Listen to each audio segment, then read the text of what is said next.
Good morning and welcome to another episode of Josh and Pat. I'm Joshua Klein, joined by Patrick Cassett, and this episode is brought to you by our Patreon. If you enjoy the show and want to support, the link is in the description. But last night we watched an all-time game from George Pickens. He made an all-world catch, probably one of the best catches I've ever seen from the sideline. George Pickens made absolutely zero impact on a game that actually came down to the wire and was very close. So now the question becomes, is George Pickens the problem? Is it Kenny Pickett for somehow just forgetting that George Pickens exists? Or is it going to be the usual scapegoat, Matt Canada? Patrick. Well, what we've learned, especially after last night, is George Pickens is a highlight receiver. The only issue is we don't know when the highlights are going to come. Are they going to come in practice? Are they going to come on the sidelines? Are they going to come in the game? And in the game, it looks like it's not going to happen much. So if I'm a Steelers fan, that's an area of concern for me. Yeah, no, I mean, the highlight catches in practice and on the sideline now they're starting to stack up. And so we know he's capable of doing some crazy things, at least off the field. Maybe one day we'll see it on the field. But he was overshadowed by Deontay Johnson last night, who caught his first touchdown since literally in the past 2 years, which is a wild stat to me, Patrick. Why do you think Deontay Johnson all of a sudden had the most productive game of his life, and Pickens is just, I mean, he's an oversight in this offense? Is it actually him, or can we blame Canada and Pickett? No, that's who I want to blame right now. There's one reason why Deontay Johnson finally scored last night, and it's all because of Matt Canada. Matt Canada's been in the booth up top. Mike Tomlin said, you know what? We got to move you down to the field. And we see what that means. The Steelers are 1-0 this season when Matt Canada's on the field. And they've outscored their opponents too. Well, what I think is crazy, and anytime the Steelers win, the conversation is going to be brought up, like, did Matt Canada save his job? If we look, if we look at the record of the Steelers over the last 15, 16, 17 games, I mean, they are a winning organization under Matt Canada.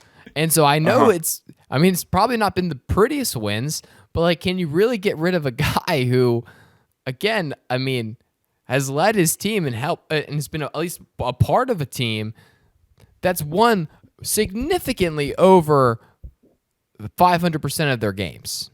And like, I've never seen a guy that's been a coach that has won so much be so miserable. Like, he hates his job. He hates his life right now. And the fact that he can't sit up in the booth where it's warm and he has to be down on the field now, I mean, things are not going the Matt Canada way.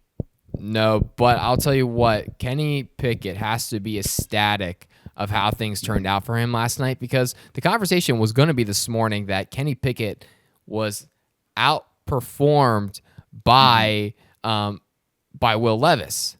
I mean, that's what was going to happen.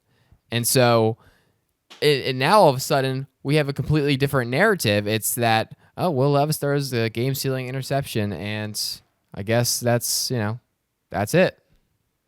Yeah, I mean, it's Steelers fans this morning, they aren't happy. And they're winning. And they're winning, but they aren't happy because that's not the Steeler way. That's not what Pittsburgh people do. That's not what Yinzers are out there doing. They need to win and win better. And Kenny Pickett, I'll tell you what, if he keeps putting in performances like last night, he'll be okay. Because as long as Matt Canada is that offensive coordinator, that's fair. He's fine. I mean, at some point out of the game, I was watching Pickett miss these wide open throws, and I was just like, and get outperformed again by a rookie until the interception, because now obviously we know that Kenny Pickett didn't throw game-sealing interceptions. So, right. 1 point Kenny Pickett. But I was looking at all this, and I was like, I really legitimately thought, unironically, maybe it isn't Matt Canada. Maybe it has never been Matt Canada. No, Josh. What if the Steelers are just keeping Matt Canada around because they're realizing Kenny Pickett isn't the guy? And so if you keep Matt Canada around, people can't be blaming Kenny Pickett. Yeah, that's a great GM move. It's like you keep around the part that the scapegoat. I mean, scapegoats have been a part of every organization's had a scapegoat. right, for the entire history. And so we, yeah, maybe that's what they're doing. I'll tell you what, we're one more point on that last night's game. 2 more points, really. Maybe 3. Other than the fact that Will Levis throws bad interception, DeAndre Hopkins doesn't really show up too much in that game. They throw it to everyone else but him. On the one time put him in fantasy, that was disappointing. Josh, we don't, stop. We don't want to hear about your fantasy team. Okay, whatever. I don't care. Can I air my single week? It's just every single week there's somebody who's ruining it for me. This week it was Pickens. You realize the definition of fantasy football is no one wants to hear about anybody else's problems but their own. And then, can I say that I'm upset because maybe there's somebody out there with DeAndre Hopkins and Pickens who started them last night and going against the best team in the league when you're supposed to be the best team in the league. Maybe that person can relate to me. Yeah, but there's a reason why you're the number 1 ranked GM and in the worst ranked coach in the league, because you make terrible roster decisions with the roster that's constructed. Okay, whatever. I don't want to hear that right now. What I want to talk about is the number 1 trending thing on Twitter last night again. And this is how many weeks? What week of the NFL is this, Patrick? We're on week 8, maybe 9. So week 8, maybe for 8 or 9. It's weeks. 9. It's week 9. So, but there wasn't the Thursday night game the first week. So for 8 straight weeks, right. The number 1 thing, and it's not exaggeration, the number 1 thing on Twitter has been Al Michaels calling the game, and I've never seen anything like this. Love, hate, everything in between. Al Michaels gets blasted every Thursday night game, and we continue to report on it because it has to be reported on. I think this is a great move by Thursday Night Football because the games have been so bad that they need someone to drum up the storylines. So people, at the very least, are going to tune in for Al Michaels because they're like, well, what is he going to say this week?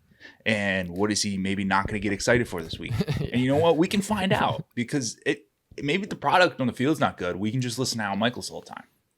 But the thing is, some would argue, if it's not a great game, maybe you should make the moments that happen that are at least any amount of interesting a little bit more exciting, i.e. last night's game-sealing interception. I mean, and I'm a Al Michaels stan. We all know that.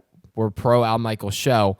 I mean, he just could care less that Will Levis threw the game-sealing interception when he was driving down the field with the chance to win it and lead comeback in Pittsburgh.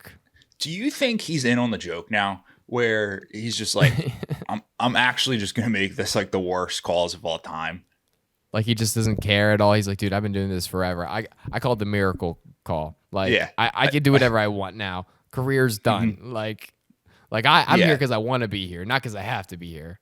Yeah, 100%. Or actually, flip side, some people say he doesn't want to be there and that he's just getting paid a lot of money. I don't know. Moving on, Patrick, we got a trade rumor. And I know what you're thinking. Past trade deadline. So What could this be? We're already talking about next year trades. And that is going to be Bill Belichick trade rumors. These are coming out. Now, I know what you're thinking. Josh, there's no way this has any merit to it. They just extended him. Why would you extend somebody to trade somebody? I mean, maybe you would do that if you knew that the person wouldn't sign to another team, but they'll sign to your team, and then you could hoo-ha, backdoor trade. Right. Get him somewhere else, maybe get a lot of value for him because you might know somebody might want him on that extended contract. Patrick, what do you think there's merit to this? And I'm going to give you some stats that might back up why this is potentially possible in a minute. But what do you see?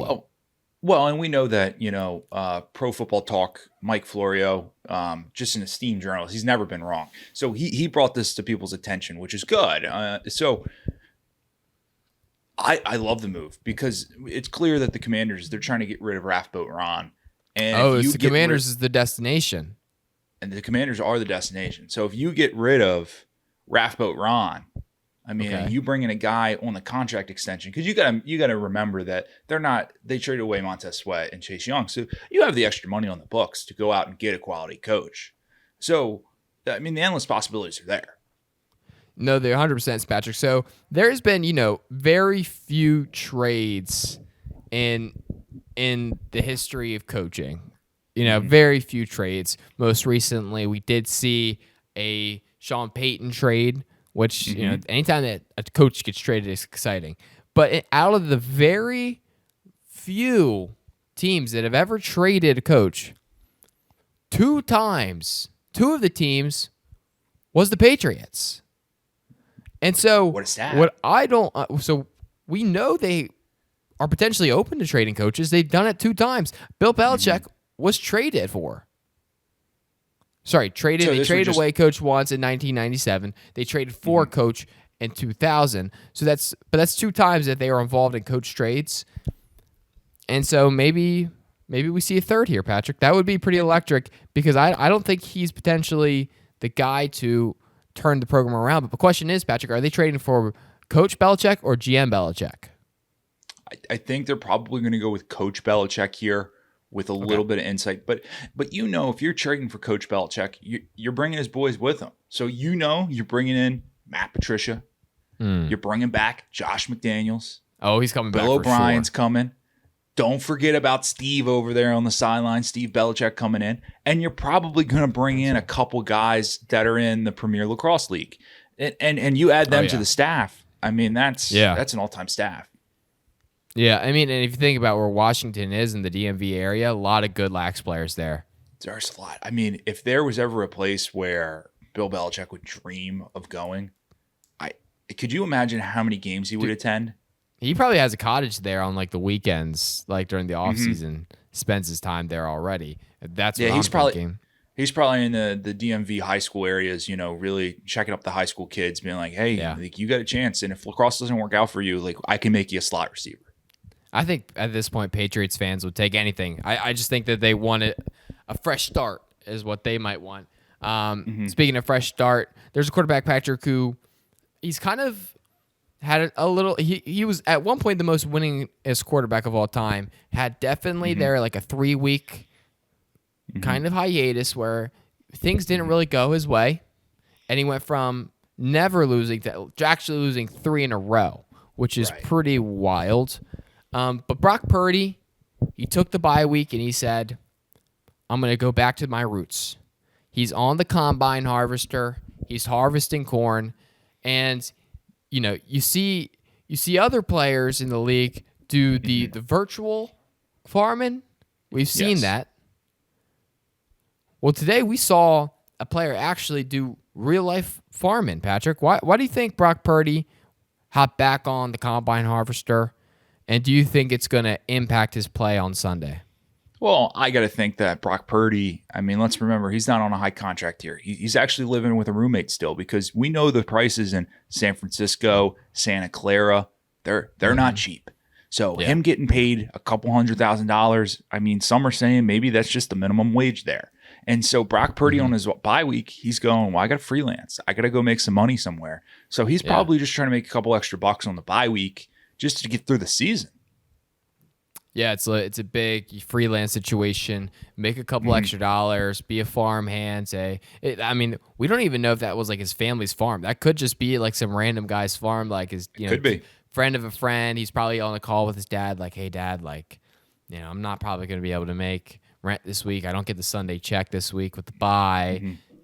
Can you help me out? We could get a 4th roommate, but it's going to be a lot." And Dad's like, "Oh, I got you, son. Like my buddy Bill, and he knows got Dale, and it's harvest season, and you know how that goes. They need a couple extra hands for the combine harvester, and you got some experience, so we'll get you connected." And then they get that connected. He goes, and he's probably enjoying himself. So that's awesome. I mean, who else is enjoying themselves, Pat? Who? You seen the video? Devontae Adams. Did you see the Devontae Adams video of him putting up that shot and in the Raiders locker room post Josh McDaniels? I mean, talk about a relief off his shoulders. Never seen a guy do a 180 like that quick. No, he was cheesing. And you saw in the press conference, Devontae Adams was like, he was all smiling. He said, I'd run through a wall for our new coach. And he seems excited. And he was very respectful. He's like, hey, and that's not to say that, Josh McDaniels couldn't lead men. He could definitely lead men. And so he was very positive about it, which is good. But he also, you could see like that sparkle in his eye. He's just like, thank goodness that things have changed.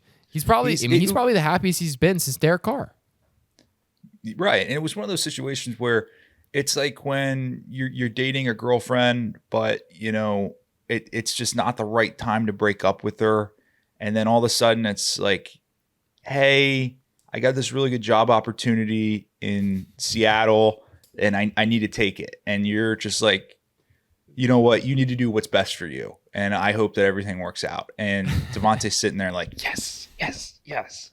Yes, because then he doesn't look like the bad guy.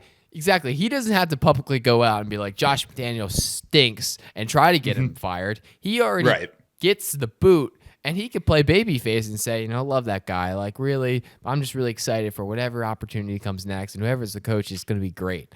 And meanwhile, on the inside, he's probably, you're right. That's a perfect analogy, because I wasn't putting the dots together when you first started it, but 100%. You're right. That makes 100% sense. He is the guy who got the distance job, or maybe she did, and she had to go long distance, and it's just, and she's got to go. Yeah, perfect separation. Wow. I'm really hoping that he does something, because you feel bad when you see such an all-time talent be wasted there. And I'm not going to bring up my fantasy team. I'm not going to do it. Not going to do it. But if somebody did do that and bring it up on my behalf, I wouldn't be complaining, because because I imagine the fantasy value goes through the roof when you're starting Aiden O'Connell. Yeah. What's their new quarterback's name? Aiden O'Connell. Aiden O'Connell. I'm rooting for you, Aiden. I really am. Let's not forget, Aiden was so bad earlier this season that he actually got benched from the second string job, and Brian Hoyer came in. But now, new coach, go back to Aiden O'Connell. New coach, right? And anytime you get the defensive coach in there, know it's gonna be sparks for the offense. 100%. Especially when you're changing systems, because the defensive coach, he's coming in, he's bringing in, and they're going to change the playbook completely. They're obviously going to change all the terminology from week to week, just to suit, because the defensive coach, the way they see the game is a lot different than the offensive coach, right? And we saw that with Matt Patricia. Exactly. Well, but Josh, I think this is a perfect segue into our game of the week. And I can't be more excited for a game than this matchup this week, because the Raiders are somehow favored. And the reason, let's not forget, the Raiders are going to be playing a quarterback who has thrown for less yards than pretty much everyone else in the world in the NFL. Josh, I threw for more yards last week. He did. And Tommy DeVito. And that's a stat. That's a fact. I did. I threw for more yards. Me sitting on my couch, clicking through NFL Red Zone, I had a better game than Tommy DeVito. Yep. And somehow he's got to go up against Aiden O'Connell. And I mean, this is going to be a matchup.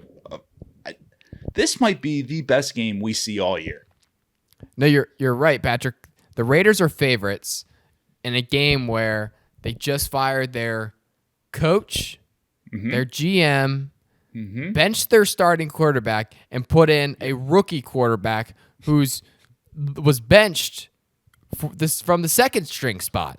So it's wild to think that the Giants are that bad. But remember, Patrick, it's not a monsoon this week. It's not raining cats and dogs. That's true.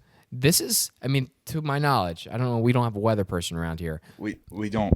Well, but I would imagine, Josh. I think Tommy DeVito comes out, and if the Giants put up the performance that they did against that Jets defense while throwing -1 passing yards, just think about how much better they're going to do if he just throws for 0, and that's the percent increase of that.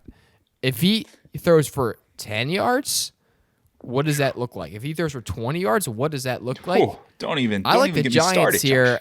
I like the Giants here, Patrick, just because if you give Tommy a chance, watch what happens. And you got to remember, they're taking the bus ride to the stadium, and they're in Vegas. And you imagine Tommy, I'm thinking he probably grew up on U2 because of Apple, putting it in the iPod, and he's passing the sphere. And the sphere's got the U2 up on the screen, and he's going, today's my day. And he goes into that stadium, And you know what? Maybe I can't throw, but I'm going to run. Maybe not. I'm going to run like no one else has run. I'm going to run Going like with the wind Forrest behind Gump. him. And I'm never Yep. going to stop. Yep. And for those Nope. reasons, I'm taking the Raiders -1.5. What? Makes no sense. But okay, well and I guess we're split here. And I might come full like all the way around on the Raiders. I might. I'm not sure yet. But as it stands right now, I like the Giants here. I like the Giants because Brian Daboll against a rookie quarterback. I mean, come on. Oh, rookie head coach. Come on. I mean, I'm for it. Cool. Last thing on the docket, Josh and Pat updates. Patrick, what do you got for us this week? I mean, this is it's a big weekend in Athens this weekend. You got the Tigers coming into town. Yep. And some are saying this is a trap game for Georgia. And I agree. So it'll be fun. Yeah. That's awesome. But yeah. Good for you. That's it? Okay, well, I mean, my updates, I guess, is just that the original Fortnite's back. And I've slated on my schedule from about 9 o'clock to about 2 o'clock tomorrow to be just as you should. eat pizza and play Fortnite, and then back on the grind. But it just a lot's depending on how much I get done today, unfortunately. But I think if I play my cards right tonight, could be magical. It really could be. And there's gonna be so many sweaty people on there. They're all gonna be better than me. It's gonna be horrendous. But I'm excited. Anyways, that's the show. If you guys enjoy watching, make sure you click subscribe. Also, drop a like on this video. Drop a comment. And we appreciate that you're here. Mario probably here as well. Thank you, Mario. Thank you, Mario. Anyway, make sure you guys go to picksandpancakes.com to read everything happening in sports. And we got to figure out the outro now because now that you can't DM us on Instagram for a free mug or $10 McDonald's gift card, it's really kind of... join our Discord. Oh, yeah. Join our Discord. Link into the... I'm not sure how that works. Maybe link in the description. Okay. Anyway, guys, you have a wonderful day of peace.